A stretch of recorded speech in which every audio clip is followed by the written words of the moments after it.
Hello, bachcho. Let's read the question. The question says that a man stands in front of a cliff and finds that he claps at regular time interval of 1.2 seconds. He does not hear the echo distinctly. Then he moves closer to the cliff by 32 meters and finds he cannot hear the echo distinctly when he claps at an interval of 1 second.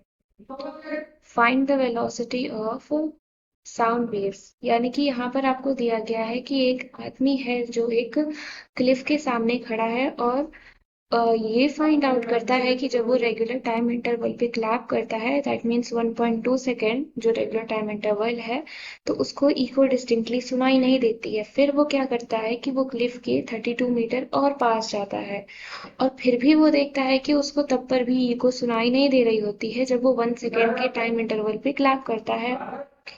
तो velocity यहाँ पर sound wave की हमको निकालनी है। सो यहाँ पर हमारा जो की कॉन्सेप्ट हो जाएगा, here the key concept is speed is equal to, that is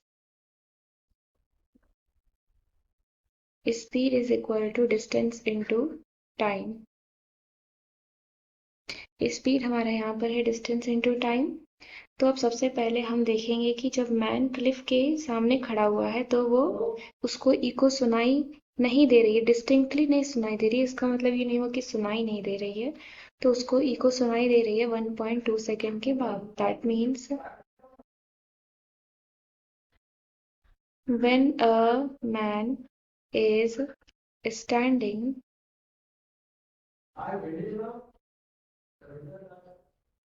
at the cliff, he can hear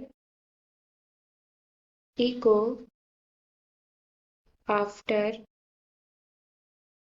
1.2 second. तो यहाँ पर हमारा हो जाएगा S1 is equal to V1। Velocity तो यहाँ पर आपकी क्या है, क्योंकि हमें वेलोसिटी निकालनी है तो वेलोसिटी V ही रहने देते हैं, V इंटू T1। तो जो S1 हो गया हमारा, T1 कितना है 1.2 है तो 1.2 V हो गया। ये हमारा इक्वेशन नंबर 1 हो गया।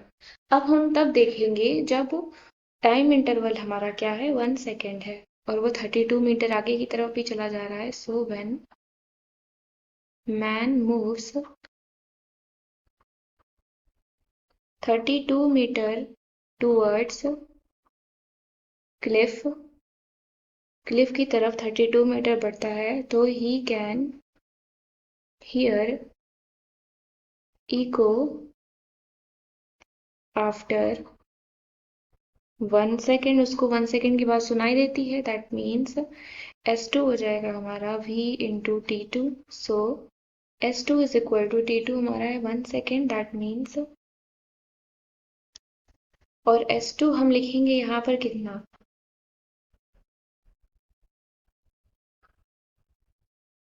क्योंकि यहाँ पर हम देख रहे हैं कि वो 32 मीटर क्लिफ के और पास आ गया है। तो 32 मीटर और पास आ गया है तो यहाँ पर हो जाएगा हमारा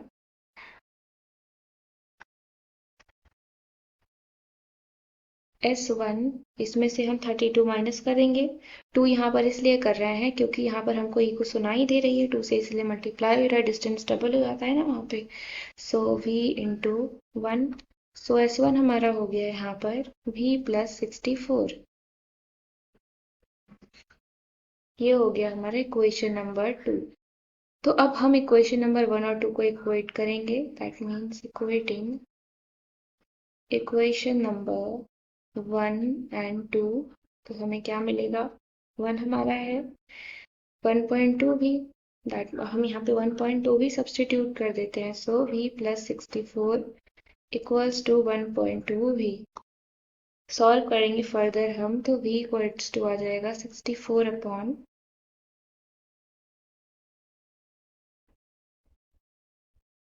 V इज इक्वल टू हमारा कितना हो जाएगा,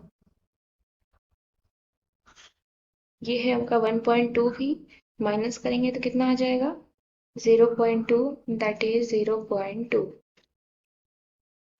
सो भी इक्वल्स टू हो जाएगा 64 अपॉन 0.2। सॉल्व करेंगे तो कितना आ जाएगा 320 मीटर पर सेकेंड।